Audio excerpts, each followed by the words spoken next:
김태현은 새벽 4시 반이면 어김없이 자리에서 일어났다.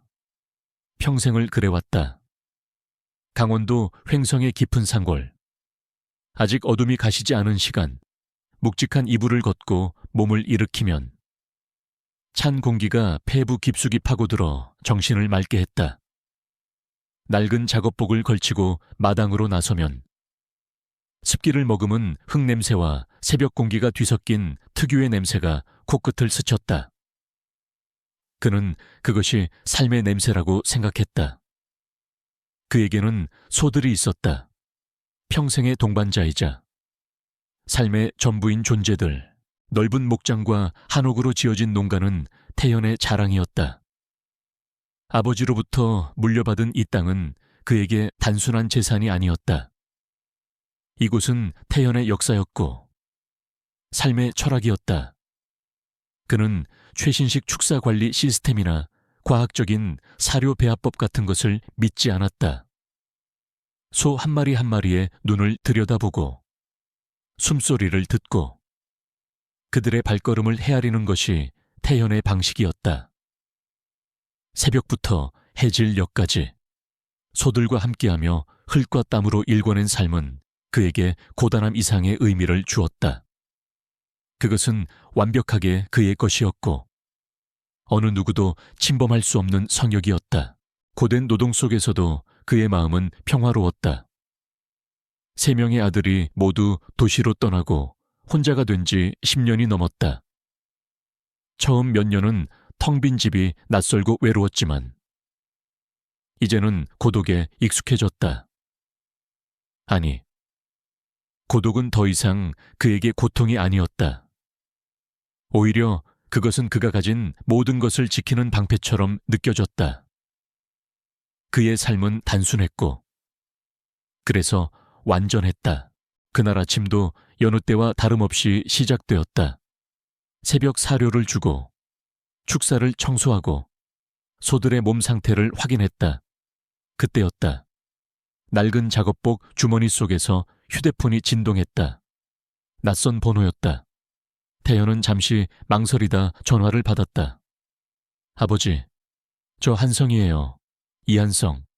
수화기 너머로 들려오는 목소리는 10년 전과 변함없이 딱딱하고 건조했다. 태연은 잊고 지냈던 과거의 기억이 갑자기 되살아나는 느낌에 가슴이 서늘해졌다. 10년 전, 그토록 농촌을 떠나고 싶어 했던 둘째 아들. 태연은 한성이 도시에서 성공했다는 소식만 들었을 뿐.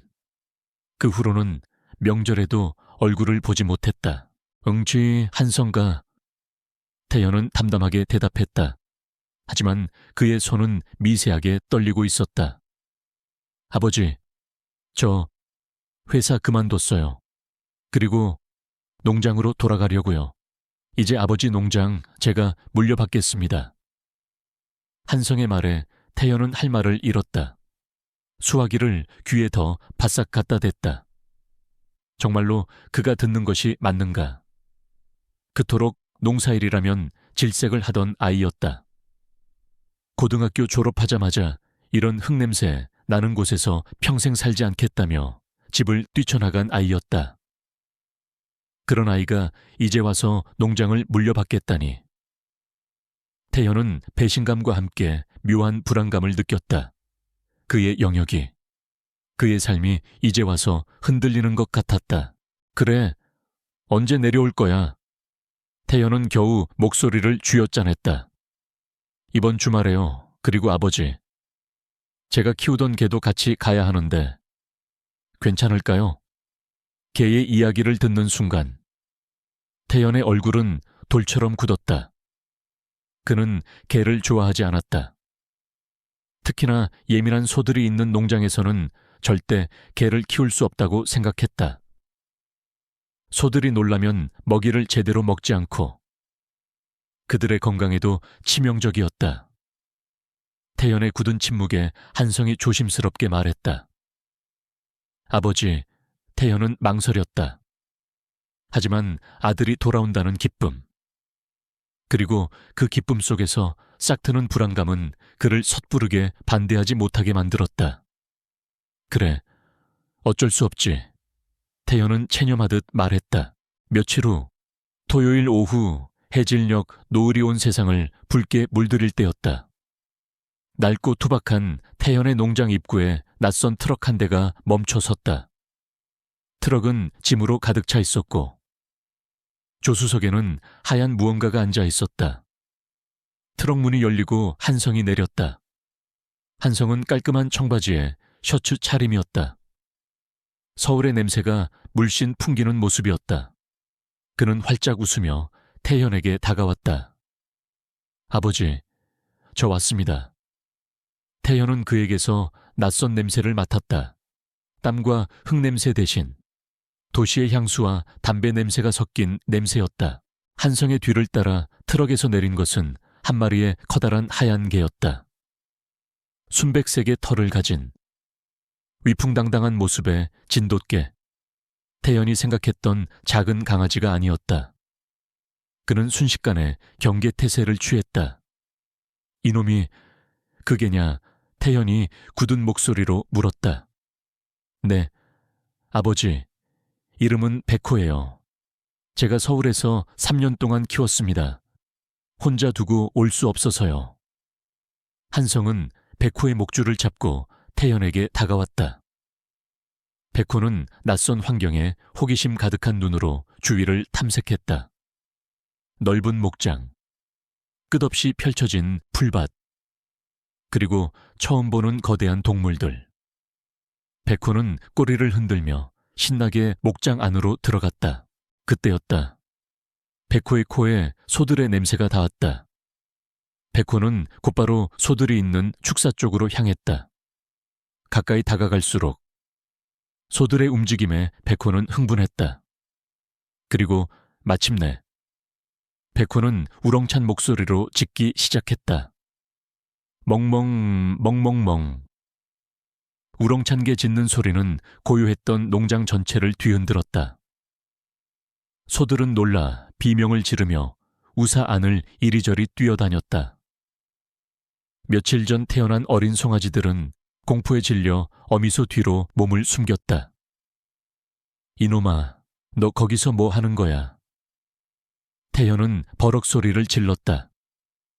그의 얼굴은 분노로 시뻘개졌다. 그는 백호가 소들에게 스트레스를 주는 것을 도저히 용납할 수 없었다. 한성은 당황하며 백호를 말리려 애썼다. 백호야 이리 와 괜찮아 진정해. 하지만 백호는 한성의 말을 듣지 않았다. 그의 눈에는 이미 분노와 함께 불안감이 가득했다. 그의 아들, 그리고 아들이 데려온 개는 그의 삶을 송두리째 흔들려고 하고 있었다.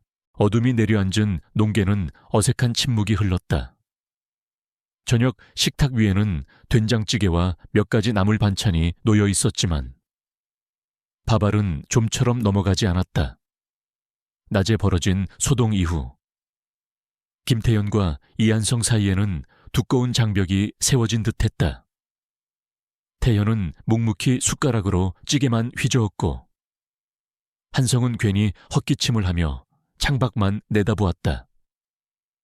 창밖에서는 백호가 낑낑거리는 소리가 간헐적으로 들려왔다. 그 개는 얌전히 있나. 태연이 먼저 침묵을 깼다. 그의 목소리는 차갑고 건조했다.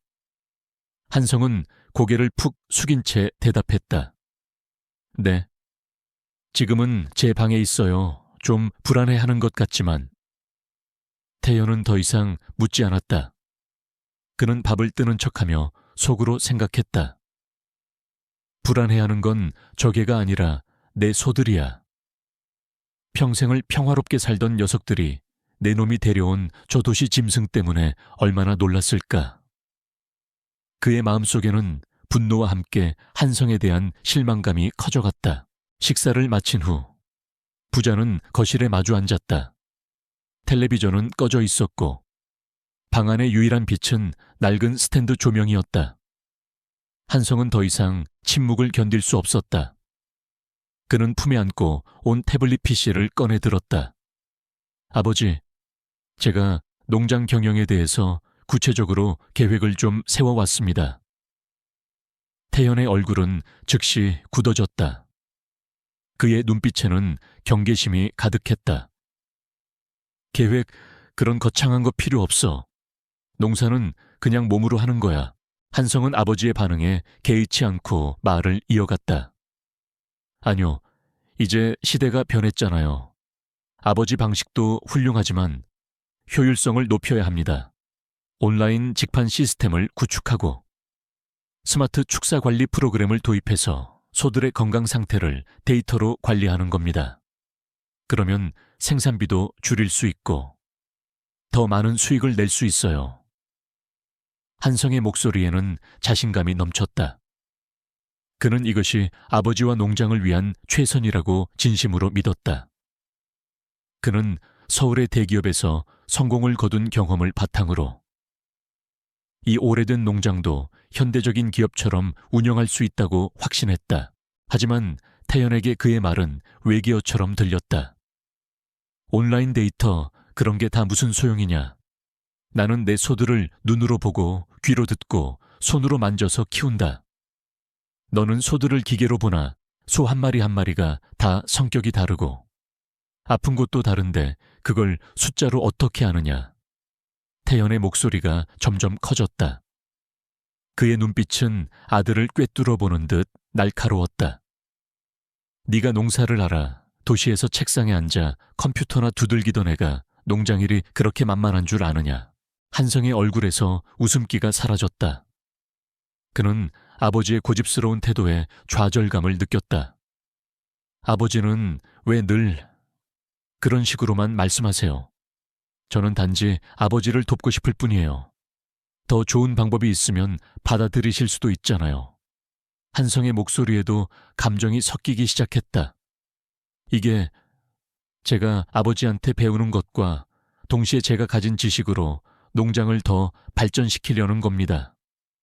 왜 자꾸 저를 밀어내세요? 태연은 한성의 말에 더욱 격분했다. 밀어내? 네가 알아서 나간 거 아니냐. 내가 이 농장 물려주겠다고 했을 때 넌 발길도 안 돌렸어. 이제 와서 이 농장이 돈 되는 것처럼 보이니까 돌아온 거 아니냐. 내 눈에는 이 농장이 그냥 사업 아이템으로밖에 안 보이겠지. 태연의 목소리는 분노와 함께 오랜 세월 쌓인 외로움과 서운함이 섞여 있었다. 그는 한성이 돌아온 이유가 순수하지 않다고 생각했다. 그때 집 밖에서 백호가 다시 짖기 시작했다. 멍멍, 멍멍멍. 그 소리는 두 사람의 대화에 쐐기를 박는 듯했다. 태연은 고개를 절레절레 흔들었다. 저 개가 딱 내 놈 같구나. 내 방식대로 하려는데 자꾸 낯선 소리로 지저대는 꼴이.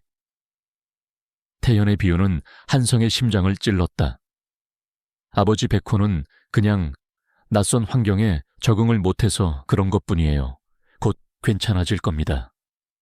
한성은 백호를 변호했지만 그의 목소리에는 이미 설득력이 없었다. 그는 자신이 얼마나 이 농장과 아버지에게 이질적인 존재인지 깨달았다. 부자의 대화는 더 이상 진전되지 못했다. 한성은 결국 태블릿 PC를 닫고 자리에서 일어났다. 그는 자신의 방으로 돌아가려 했지만 발걸음이 무거웠다. 그에게는 이 농장이 단순한 사업 아이템이 아니었다. 그는 이 농장에서 어린 시절의 기억과 아버지와 함께할 수 있는 미래를 찾고 싶었다. 하지만 아버지의 마음은 여전히 닫혀 있었고 백호의 이해할 수 없는 행동은 그들의 거리를 더욱 멀어지게 했다. 한성은 자신의 방으로 돌아와 창밖을 내다보았다. 백호는 조용히 마당 한가운데 앉아 있었다. 녀석의 눈빛은 무언가 불안해 보였다. 한성은 백호를 쓰다듬으며 조용히 속삭였다. 우리 정말 잘한 걸까? 여기 온 게. 그의 목소리는 공허했다. 그의 마음 한구석에는 이미 포기하고 싶은 충동이 일렁거리고 있었다. 고요한 새벽 공기를 찢고 백호의 짖는 소리가 다시 울려 퍼졌다. 이번에는 평소보다 훨씬 더 격렬하고 처절했다. 멍멍 왈왈왈. 그 소리는 마치 삶과 죽음의 경계에서 외치는 비명처럼 들렸다. 김태현은 잠이 확 달아나는 것을 느꼈다. 며칠째 계속되는 백호의 소동은 그의 인내심을 한계까지 몰아붙였다.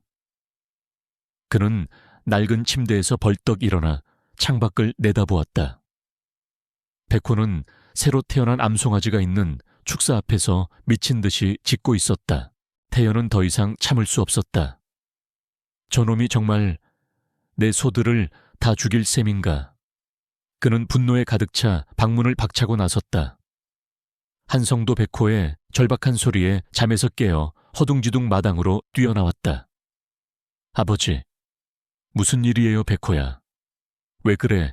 한성이 백호를 말리려 했지만 백호는 그의 손길을 뿌리치고 송아지 앞에서 물러서지 않았다. 태연은 헛간으로 달려가 긴 몽둥이를 집어들었다. 그의 얼굴은 분노로 이글거렸다. 저 짐승 같은 놈 당장 쫓아내지 않으면 내 손으로 때려잡을 것이다. 한성은 태연의 살기 어린 눈빛을 보고 몸이 굳었다. 그는 태연이 정말 백회에게 해를 가할지도 모른다는 공포를 느꼈다. 아버지, 진정하세요. 백호가 왜 이러는지 먼저 알아봐요. 한성은 아버지의 앞을 막아섰지만 태연의 분노는 이미 통제 불능이었다. 백호는 그들의 싸움에는 아랑곳하지 않고 계속해서 송아지를 향해 지저댔다. 송아지는 공포에 질려 어미소 뒤로 숨어 있었고 어미소는 불안에 떨며 울부짖고 있었다. 그때였다. 백호의 눈빛이 순간적으로 변했다. 장난스럽거나 호기심 어린 눈빛이 아니라 확고한 결의가 담긴 진지한 눈빛이었다. 백호는 한순간의 망설임도 없이 송아지에게 다가가 목덜미를 살짝 물고 힘껏 끌어당겼다. 이 미친 개가 태연은 백호가 송아지를 해치려 한다고 생각했다. 그는 분노의 찬 목소리로 소리를 질렀다.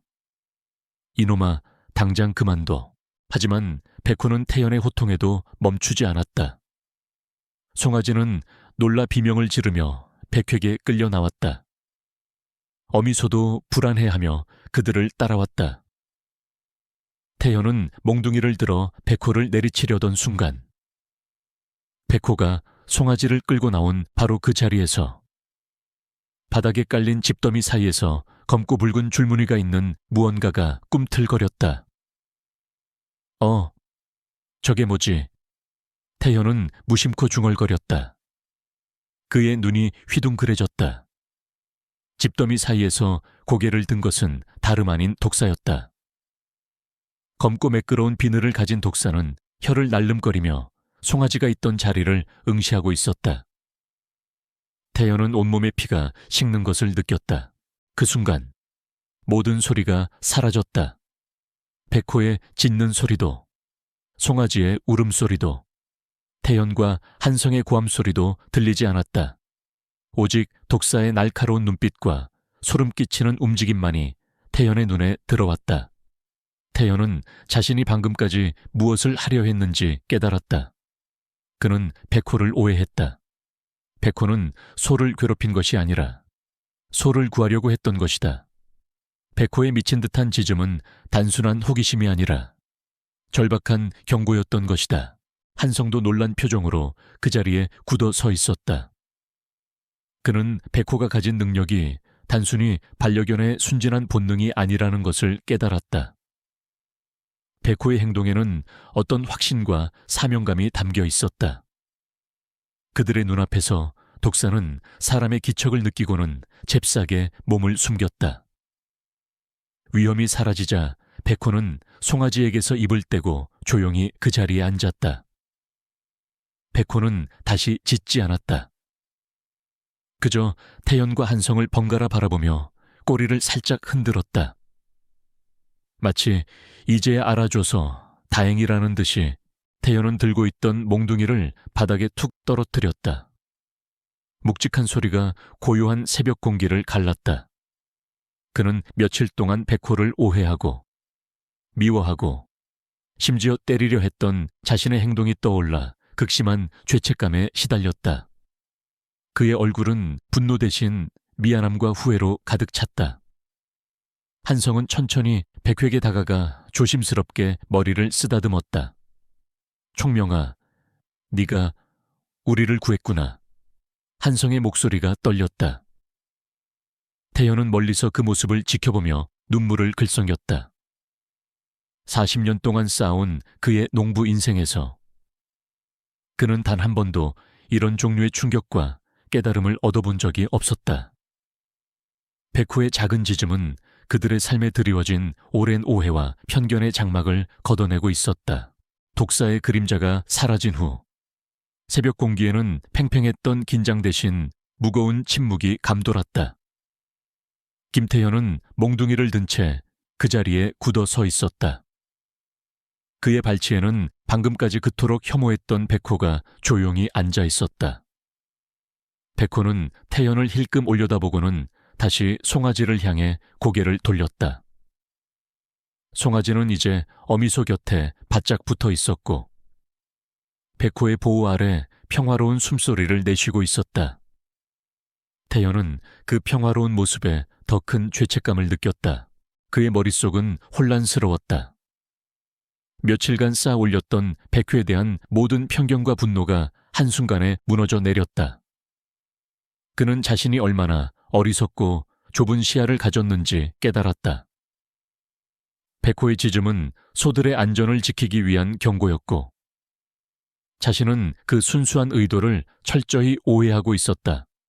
더 가슴 아팠던 것은 그 오해로 인해 아들 한성과 다시 한번 큰 벽을 쌓았다는 사실이었다.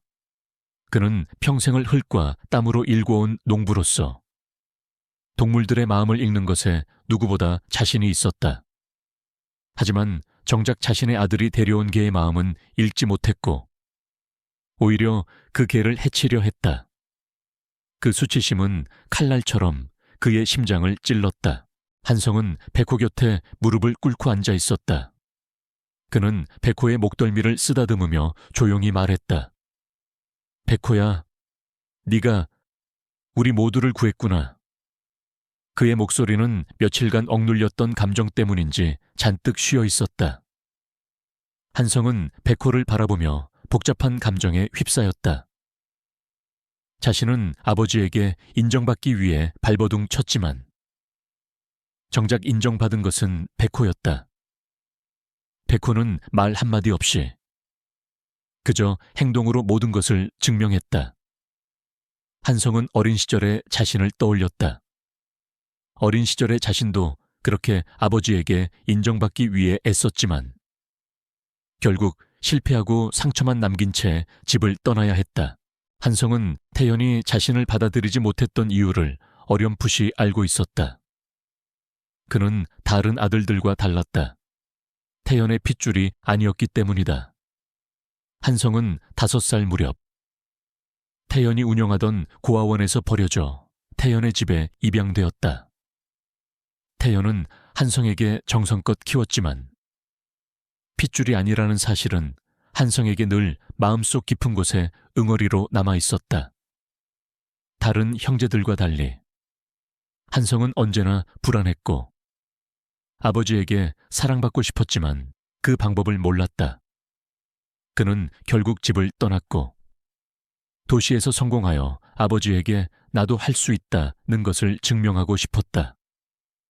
하지만 그 모든 노력은 허공에 흩어진 모래알처럼 공허했다.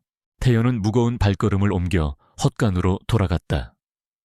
그는 몽둥이를 제자리에 놓고 다시 마당으로 나와 한성에게 다가갔다. 그는 무슨 말을 해야 할지 몰랐다. 미안하다는 말, 고맙다는 말, 그 어떤 말도 쉽게 입 밖으로 나오지 않았다. 그의 입은 마치 돌처럼 굳어 있었다. 저기, 축사에, 뱀이. 태연은 겨우 목소리를 쥐어짜냈다. 한성은 고개를 들었다.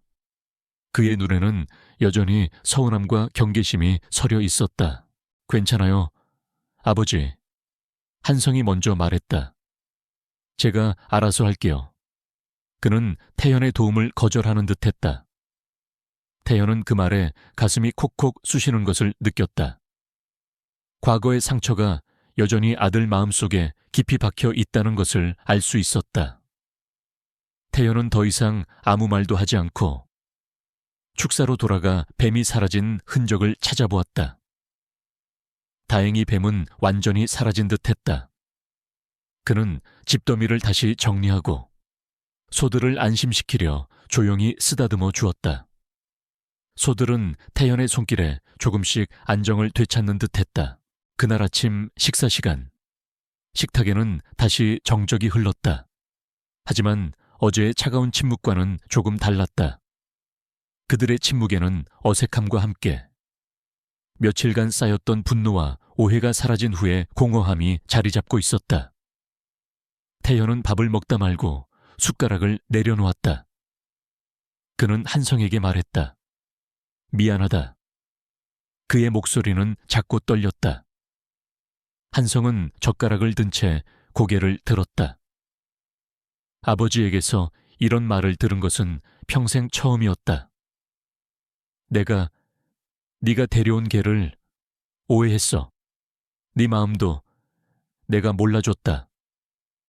태연은 더 이상 말을 잇지 못하고 고개를 숙였다. 한성의 눈가에 뜨거운 눈물이 핑 돌았다. 그는 평생을 갈망했던 아버지의 사과였다. 하지만 그는 쉽게 용서할 수 없었다. 지난 세월의 상처가 너무 깊었다. 괜찮아요, 아버지. 한성은 애써 침착하게 대답했다. 백호가 증명했잖아요. 저도 노력할게요. 그의 말에는 아직 완전히 치유되지 않은 마음의 상처가 고스란히 담겨 있었다. 태연은 아들의 말에 죄책감을 느꼈지만 동시에 미약한 희망을 보았다. 그들은 아직 완전히 하나가 되지 못했다. 하지만 백호 덕분에 그들은 서로를 향해 닫혔던 마음의 문을 아주 조심스럽게 열기 시작했다.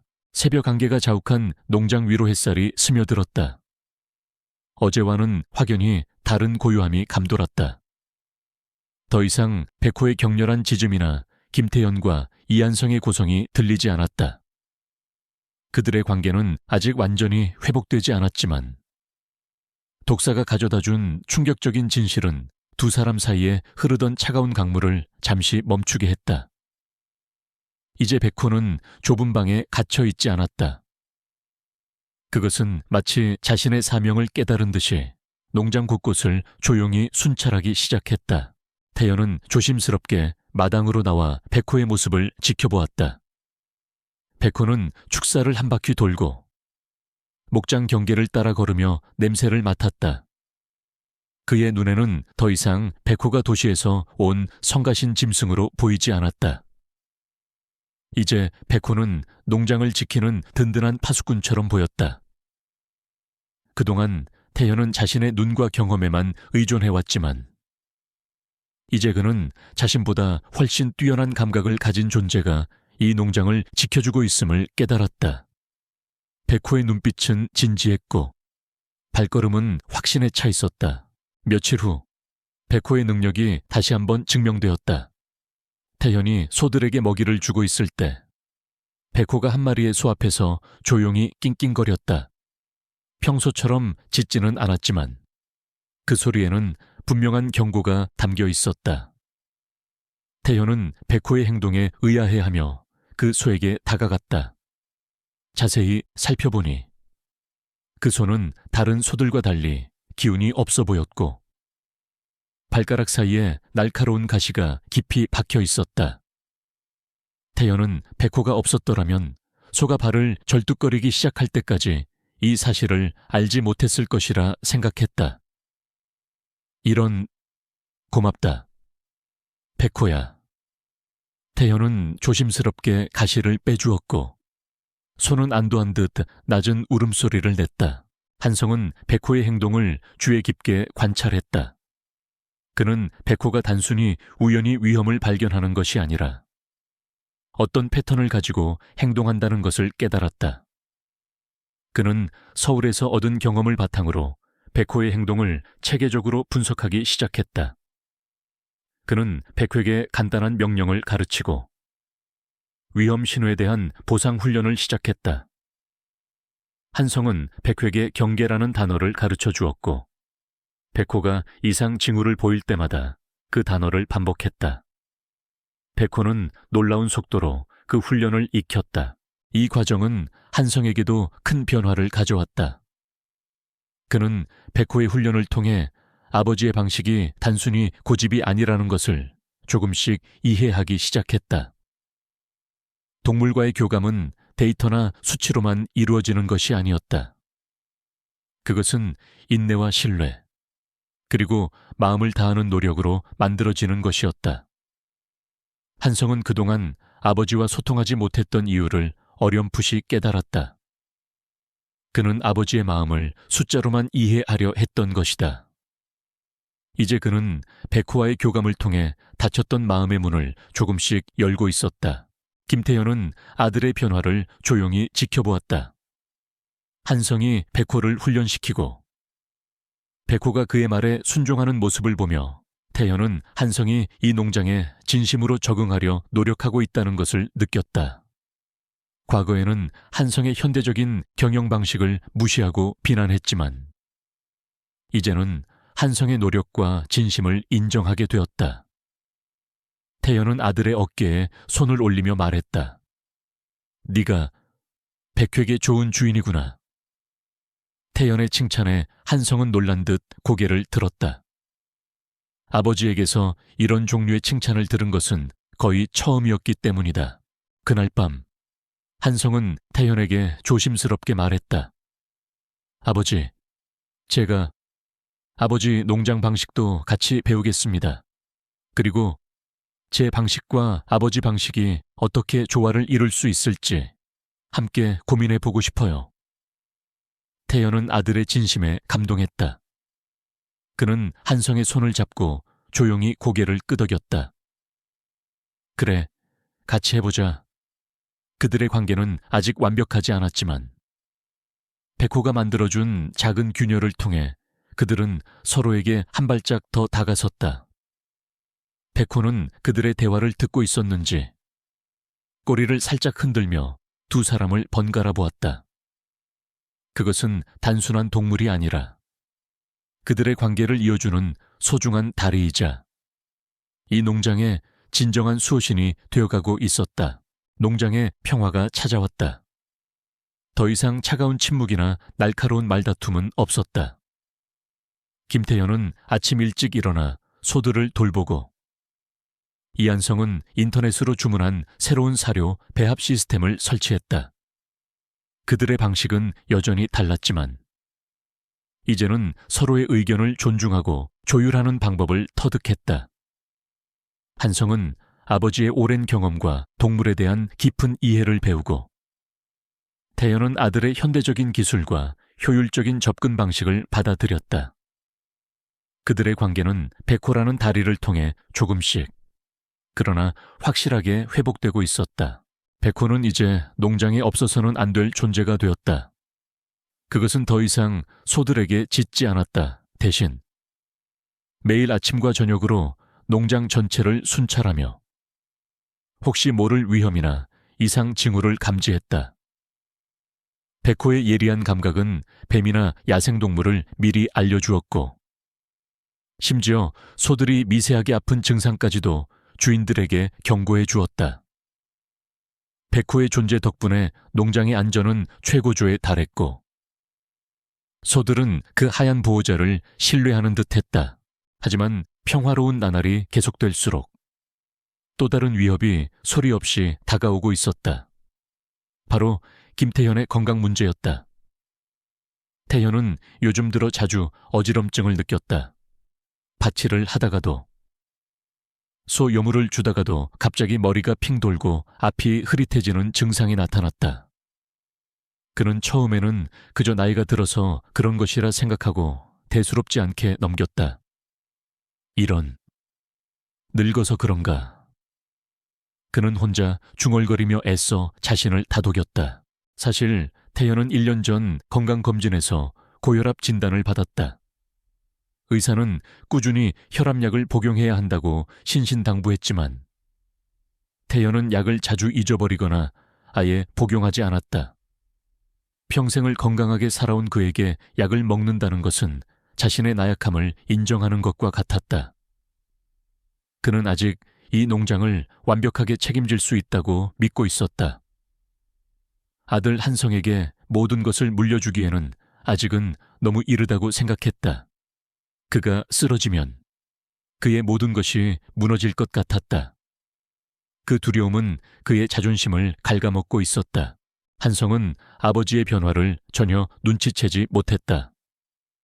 그는 아버지와의 관계가 회복되고 농장 운영 방식도 점차 자리를 잡아가고 있는 것에 흥분해 있었다. 그는 밤마다 태블릿 PC를 켜고 새로운 기술과 시장 동향을 연구했다. 아버지, 우리 농장 브랜드명을 만들어서 온라인으로 직접 팔아보는 건 어떨까요? 품질은 우리가 최고니까. 한성은 꿈에 부풀어 있었다. 그는 아버지의 건강이 예전 같지 않다는 것을 상상조차 하지 못했다. 그의 눈에는 오직 밝은 미래만이 보였다. 하지만 백호는 달랐다. 백호는 태연의 미세한 변화를 예민하게 감지했다. 태연이 갑자기 멈춰 설 때마다 백호는 조용히 그의 옆으로 다가와 앉았다. 태연이 머리를 감싸 쥐거나 한숨을 쉴 때면 백호는 걱정스러운 눈빛으로 그를 올려다보았다. 백호는 이전처럼 격렬하게 짖지는 않았다. 대신 조용히 낑낑거리는 소리를 내며 태연의 다리에 몸을 비볐다. 그것은 단순히 애정 표현이 아니라 무언가 잘못되었다고 알리는 간절한 신호였다. 태연은 백호의 행동이 이상하다는 것을 느꼈다. 이놈, 왜 이리 귀찮게 구는 거야? 그는 백호를 떼어놓으려 했지만 백호는 포기하지 않았다. 마치 무슨 일이 있어도 태연을 지켜야 한다는 사명감을 가진 것처럼 보였다. 한성은 이런 백호의 행동을 그저 아버지를 향한 애정이라고만 생각했다. 아버지, 백호가 아버지를 정말 좋아하나 봐요. 한성의 말에 태연은 씁쓸한 미소를 지었다. 그는 아들이 모르는 이 농장의 비밀을 혼자 감당해야만 했다.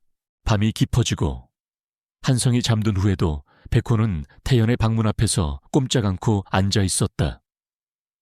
백호의 눈은 어둠 속에서도 빛나고 있었다. 그것은 마치 다가올 폭풍을 예감하는 것처럼 불안해 보였다. 태연은 방 안에서 깊은 잠에 들지 못하고 뒤척였다.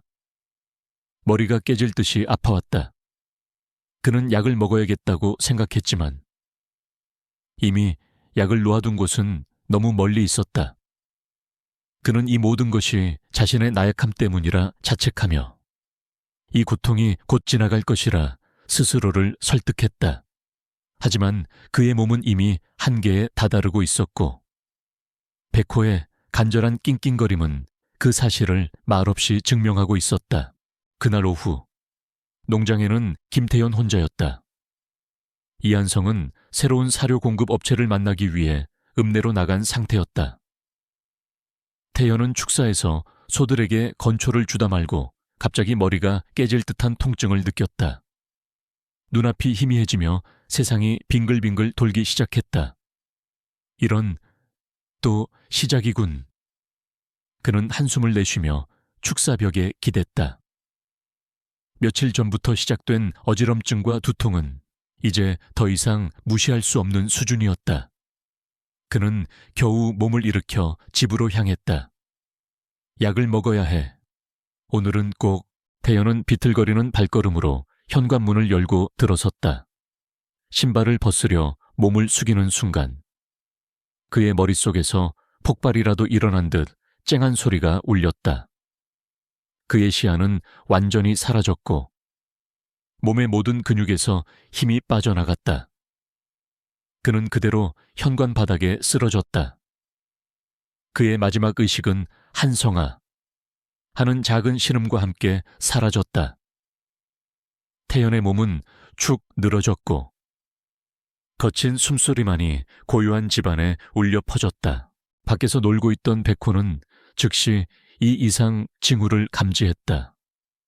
평소 같으면 태연이 집에 들어가면 조용히 마당을 지키고 있었을 것이다. 하지만 오늘따라 태연은 집에 들어간 지 10분이 넘도록 나오지 않았다. 축사에서는 저녁 사료를 기다리는 소들의 낮은 울음소리가 들려왔지만 태연의 기척은 전혀 느껴지지 않았다. 백호의 심장이 쿵쾅거렸다. 그것은 뱀을 발견했을 때나 아픈 소를 발견했을 때와는 차원이 다른 불안감이었다. 그것은 생명의 위협을 감지한 본능적인 공포였다. 낑, 멍멍. 백호는 현관문 앞에서 낑낑거리다. 이내 격렬하게 짖기 시작했다.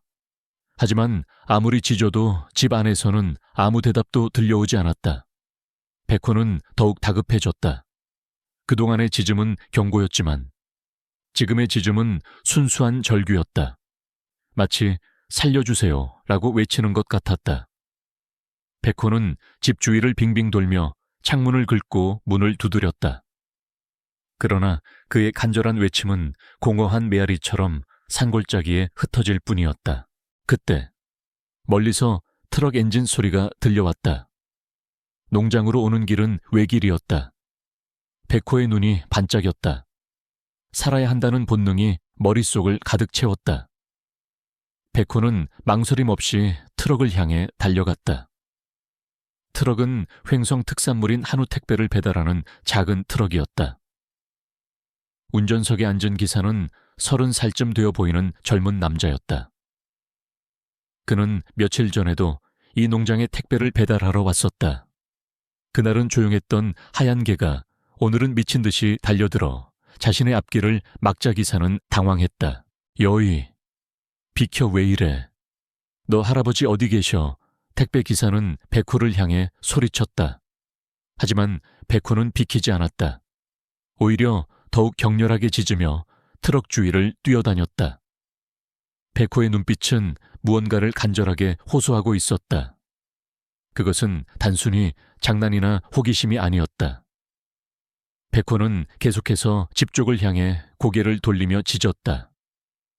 마치 어서 와서 확인해 주세요 라고 말하는 것처럼 보였다. 택배 기사는 이상한 느낌을 받았다. 평소에는 얌전한 개가 이렇게까지 행동하는 데는 분명 이유가 있을 것이라 직감했다. 혹시 할아버지한테 무슨 일 있나? 기사는 조심스럽게 트럭에서 내렸다. 그가 집을 향해 한 걸음 내디딜 때마다 백호는 더욱 격렬하게 꼬리를 흔들며 그를 환영하는 듯했다. 기사는 현관문에 다가갔다. 문은 잠겨 있지 않았다. 안녕하세요, 택배 왔는데요. 기사는 큰 소리로 불렀지만 안에서는 아무런 대답이 없었다. 백호는 문 앞에서 낑낑거리며 발을 굴렀다. 그것은 빨리 들어가세요 라고 재촉하는 것 같았다. 기사는 망설였다. 남의 집에 함부로 들어갈 수는 없었기 때문이다. 하지만 백호의 간절한 눈빛을 외면할 수 없었다. 그는 조심스럽게 문을 열고 안으로 들어섰다. 그리고 현관 바닥에 쓰러져 있는 태연을 발견했다. 할아버지 괜찮으세요? 태연은 의식을 잃은 채 얼굴이 창백해져 있었다. 거친 숨소리가 공기를 갈랐다. 기사는 순간 상황의 심각성을 깨달았다. 그는 즉시 자신의 휴대폰을 꺼내 119에 신고했다. 네, 여기 강원도 횡성군에 있는 한우 농장인데요. 할아버지가 쓰러지셨습니다. 의식이 없으신 것 같아요. 백호는 기사가 신고하는 동안 태연의 곁에 조용히 앉아 있었다. 태연의 손을 핥으며 그가 깨어나기를 기다렸다. 기사는 태연의 머리를 살짝 들어 올리고 그의 상태를 확인했다. 이 개가 아니었으면 큰일 날 뻔했네요. 정말 똑똑한 개입니다. 기사의 칭찬에 백호는 고개를 살짝 숙였다. 태연을 향한 걱정스러운 눈빛은 사라지지 않았다. 이 작은 생명체는 말 한마디 없이 태연의 목숨을 구해냈다. 태연의 삶을 송두리째 뒤흔들었던 백호는 이제 그의 삶을 다시 되찾아준 은인이 되었다. 코를 찌르는 소독약 냄새와 기계음이 김태연의 의식을 천천히 일깨웠다. 눈을 뜨자 가장 먼저 보인 것은 하얀 천장이었다. 그리고 곁에 앉아 눈물을 글썽이는 이한성의 얼굴이었다. 그는 자신의 몸에 여러 개의 선이 연결되어 있고 팔에는 주사 바늘이 꽂혀 있다는 것을 깨달았다. 이곳은 그가 평생을 피해왔던 병원이었다. 농장 밖의 세상. 그의 삶과는 동떨어진 곳이었다. 그의 심장은 불안감에 거칠게 뛰었지만 한성의 얼굴을 보자 알 수 없는 평온함이 찾아왔다. 아버지, 괜찮으세요? 제 목소리 들리세요? 한성의 목소리가 떨렸다. 태연은 겨우 고개를 끄덕였다. 그의 목소리는 나오지 않았다. 그는 자신이 얼마나 오랫동안 의식을 잃었는지, 어떻게 이곳까지 왔는지 전혀 알 수 없었다. 마지막 기억은 깨질 듯한 머리 통증과 함께 현관 바닥에 쓰러졌던 순간뿐이었다. 한성은 태연의 손을 잡고 흐느꼈다. 아버지가 쓰러졌다는 연락을 받고 얼마나 놀랐는지 제가 너무 둔했어요. 아버지가 아프다는 것도 모르고. 태연은 아들의 말에 가슴이 아려왔다. 그는 자신의 자존심과 고집 때문에 아들의 진심 어린 걱정조차 외면했던 것을 후회했다. 태연은 조용히 자신의 손을 꽉 잡고 있는 아들의 손을 바라보았다. 그의 손은 이제 굳은 살 하나 없이 부드러웠다. 하지만 그 손은 자신의 손처럼 따뜻하고 든든했다. 그동안 자신이 얼마나 외롭게 살아왔는지, 그리고 얼마나 어리석었는지 깨달았다. 그의 삶은 오직 힘과 고집으로 버텨왔다. 자신의 나약함을 인정하는 것이 세상에서 가장 두려운 일이었다. 하지만 이제 그는 깨달았다. 진정한 힘은 고집이 아니라 사랑하는 사람에게 기댈 수 있는 용기라는 것을. 몇 시간 후 태연은 기력을 조금씩 회복했다. 한성이 죽을 가져왔고 태연은 그가 떠먹여주는 죽을 조용히 받아 먹었다. 마치 어린아이처럼 한성은 조심스럽게 태연에게 그날의 이야기를 들려주었다. 아버지가 쓰러지셨을 때 백호가 밖에서 미친 듯이 짖었다고 해요. 마침 택배 기사님이 오셨는데 백호가 트럭을 막고 집으로 이끌어서 아버지를 발견했다고 합니다. 한성의 말에 태연은 충격에 휩싸였다. 그는 다시 한번 백호에 대한 자신의 오해를 떠올렸다. 자신이 그토록 혐오했던 개가 자신의 목숨을 구해주었다니. 백호가 그랬다고. 태연의 목소리가 떨렸다. 한성은 고개를 끄덕였다. 네, 구급대원분들도 그랬어요. 백호가 아니었으면 큰일 날 뻔했다고. 태연은 눈을 감았다. 그는 평생을 자신의 손으로 일궈온 삶이 한순간에 무너져 내릴 뻔했다는 사실에 몸서리쳤다. 그리고 그 무너진 삶을 구한 것이 자신이 그토록 미워했던 백호라는 사실에 눈물이 쏟아졌다. 그의 눈물은 후회와 죄책감, 그리고 벅찬 감사함이 뒤섞인 것이었다. 내가 미안하다. 한성아. 태연은 흐느꼈다. 네가 데려온 귀한 목숨을 내가 그렇게 오해하고 너의 마음도 모르고 내가 너무 어리석었다. 그의 말에 한성도 참았던 눈물을 쏟아냈다. 아니에요. 아버지, 제가 더 미안해요. 제가 아버지 건강도 제대로 챙기지 못하고. 한성은 아버지의 손을 잡고 눈물을 닦아주었다. 그들의 눈물은 오랜 세월 묵혀두었던 서운함과 오해의 앙금을 씻어내는 정화수와 같았다. 핏줄로 맺어지지 않았던 부자 관계는 이제 서로의 눈물과 진심으로 비로소 하나의 가족이 되었다. 며칠 후 태연은 병원에서 퇴원했다. 집으로 돌아가는 길, 그는 농장 입구에서 자신을 기다리고 있는 백호를 발견했다. 백호는 태연을 보자 꼬리를 미친 듯이 흔들며 달려왔다. 백호는 태연의 품에 안겨 그의 얼굴을 핥았다. 태연은 백호를 품에 안고 말했다. 고맙다. 백호야, 내 목숨을 구해줘서. 한성은 그 모습을 흐뭇하게 바라보았다. 그는 백호가 이 집으로 돌아온 것이 단순한 우연이 아니었음을 깨달았다. 백호는 이 가족의 구원자였다. 집에 도착한 태연은 가장 먼저 자신의 방으로 들어갔다. 그는 침대 머리맡 서랍을 열고 그동안 방치했던 혈압약을 꺼내 삼켰다. 그의 얼굴은 예전처럼 딱딱하게 굳어있지 않았다. 그의 표정에는 오랜 세월의 고집이 사라진 평온함이 감돌았다. 그는 거실로 나와 한성에게 말했다.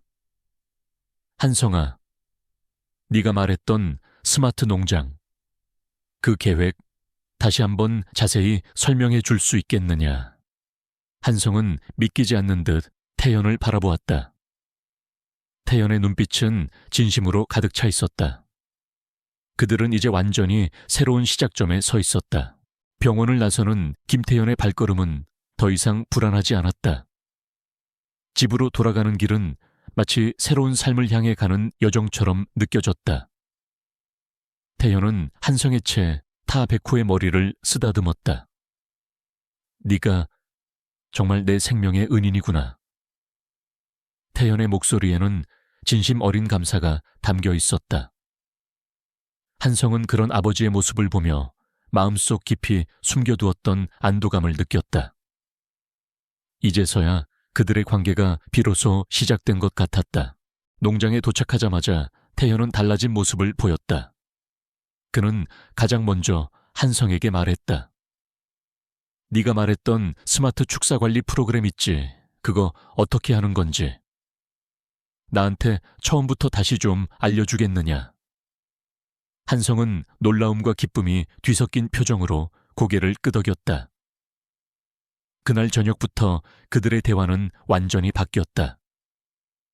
더 이상 서로의 방식을 비난하는 대신 서로의 장점을 결합하는 방법을 모색했다.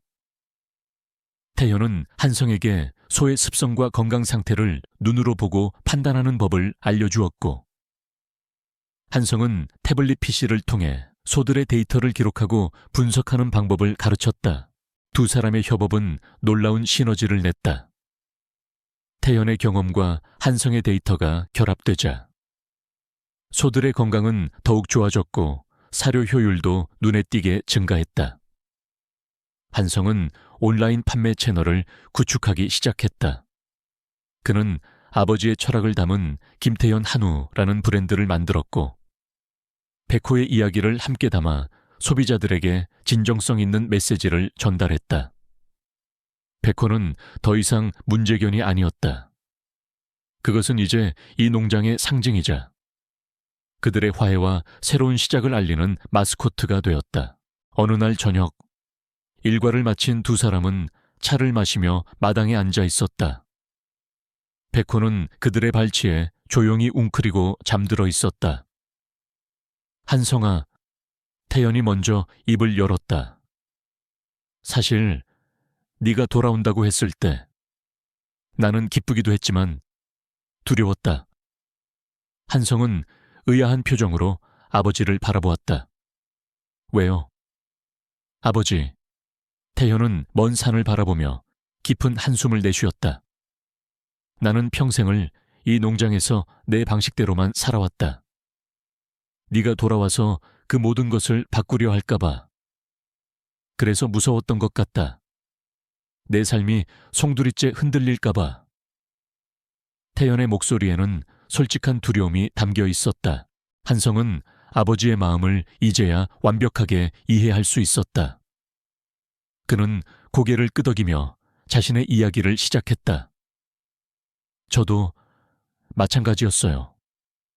아버지, 한성의 목소리는 떨렸다. 어릴 적부터 저는 다른 형들하고는 다르다는 것을 알았어요. 아버지가 저를 입양한 것을 고마워했지만 동시에 저는 늘 불안했습니다. 제가 언제 버려질지 모른다는 생각에 한성의 눈가에 눈물이 맺혔다. 저는 그래서 더 열심히 살았어요. 돈도 많이 벌고. 성공해서 아버지한테 저도 가치 있는 사람이에요 라고 증명하고 싶었어요. 태연은 아들의 이야기에 가슴이 찢어지는 듯했다. 그는 한성의 손을 잡고 말했다. 한성아, 미안하다. 나는 네가 그런 마음을 가지고 있었는지 몰랐다. 나는 그냥 네가 내 아들이라는 사실이 중요했지. 네가 내 핏줄이 아니라는 사실은 한 번도 중요하게 생각하지 않았어. 그런데 내가 너에게 그런 상처를 주었구나. 태연의 눈에서도 눈물이 흘러내렸다. 그들은 말없이 서로의 손을 잡고 한참 동안 앉아 있었다. 오랜 세월 쌓였던 응어리가 그들의 눈물과 함께 씻겨 내려갔다. 그들의 대화는 그 어떤 사업 계획보다도 더 중요한 것이었다. 그것은 그들의 삶을 재건하는 가장 중요한 주춧돌이었다. 그날 이후 그들의 관계는 더욱 단단해졌다. 태연은 한성에게 농장의 모든 노하우를 아낌없이 전수했고 한성은 아버지의 지혜를 바탕으로 최첨단 기술을 접목했다. 한 달 후 그들은 온라인 직판 시스템을 성공적으로 론칭했다. 첫 주문이 들어왔을 때 태연은 벅찬 감동에 말을 잇지 못했다. 그가 평생을 땀 흘려 키운 소들이 이제 세상과 직접 만나는 순간이었다. 한성은 그런 아버지를 보며 미소 지었다. 아버지, 시작은 이제부터예요. 우리 같이 이 농장을 한국 최고의 농장으로 만들어봐요. 태연은 아들의 손을 잡고 힘주어 고개를 끄덕였다. 그의 얼굴에는 오랜 세월의 고집과 쓸쓸함 대신 아들과 함께하는 삶의 충만함과 따뜻함이 가득했다. 백호는 그들의 발밑에서 조용히 잠들어 있었다. 이 모든 것은 백호의 작은 짖음으로부터 시작되었다. 백호는 그들의 삶에 다시 빛을 비추어준 진정한 구원자였다. 강원도 횡성의 겨울은 유난히 길었지만 봄은 어김없이 찾아왔다.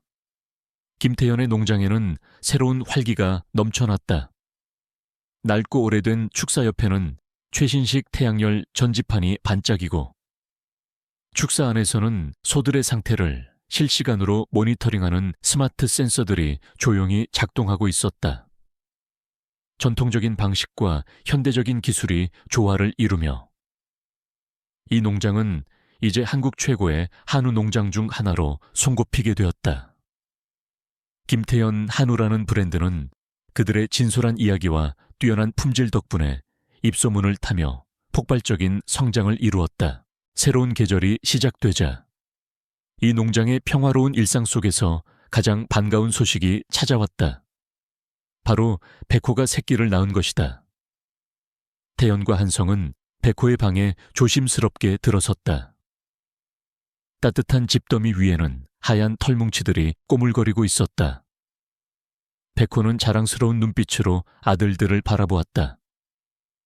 새끼들은 모두 백호를 닮아 순백색의 털을 가지고 있었다. 태연은 조심스럽게 한 마리를 들어올렸다. 이 녀석은 눈빛이 참 총명하구나. 태연의 말에 한성은 고개를 끄덕였다. 맞아요. 아버지, 백호를 보는 것 같아요. 그들은 그 작은 생명체에게서 백호의 용기와 지혜를 보았다. 그들은 곧바로 그 강아지에게 슬기라는 이름을 붙여주기로 했다. 백호가 그들에게 가르쳐준 지혜를 영원히 기억하기 위해서였다. 농장의 모든 것이 평온했다. 태연은 이제 더 이상 고집스러운 노인이 아니었다. 그는 아들의 의견을 경청하고 자신의 경험을 아낌없이 나누어주는 든든한 조언자가 되었다. 한성은 이제 도시의 차가운 경영인이 아니었다. 그는 흙의 냄새를 사랑하고 소들과 교감하며 아버지의 지혜를 존중하는 진정한 농부로 변해 있었다. 그들은 이제 더 이상 서로의 상처를 들여다보지 않았다. 대신 서로의 손을 잡고 밝은 미래를 향해 나아갔다. 그들의 이야기는 이제 농장을 찾아오는 모든 사람들에게 전해졌다. 한때 맹수처럼 보였던 백호가 사실은 이 가족의 분노와 슬픔을 치유해준 진정한 수호신이었다는 것을 태연은 매일 아침 백호를 쓰다듬으며 조용히 속삭였다. 고맙다. 백호야. 네가 아니었으면 우리는 아직도 서로를 미워하며 살았을 것이다. 백호는 태연의 말에 알아들은 듯 꼬리를 살짝 흔들었다. 백호는 그들의 삶에 다시금 사랑과 신뢰를 가져다 주었다. 핏줄로 맺어지지 않았던 부자 관계는 한 마리의 작은 개가 가져다 준 기적으로 비로소 완벽한 가족이 되었다. 그리고 그해 여름, 그들의 농장 한가운데에는 작은 팻말이 세워졌다.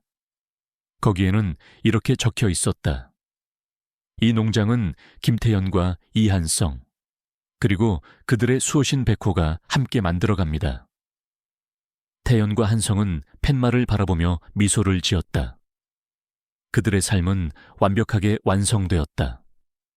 서로의 상처를 보듬고, 서로의 손을 잡고, 사랑과 믿음으로 일궈낸 그들의 삶은 가장 아름다운 이야기였다.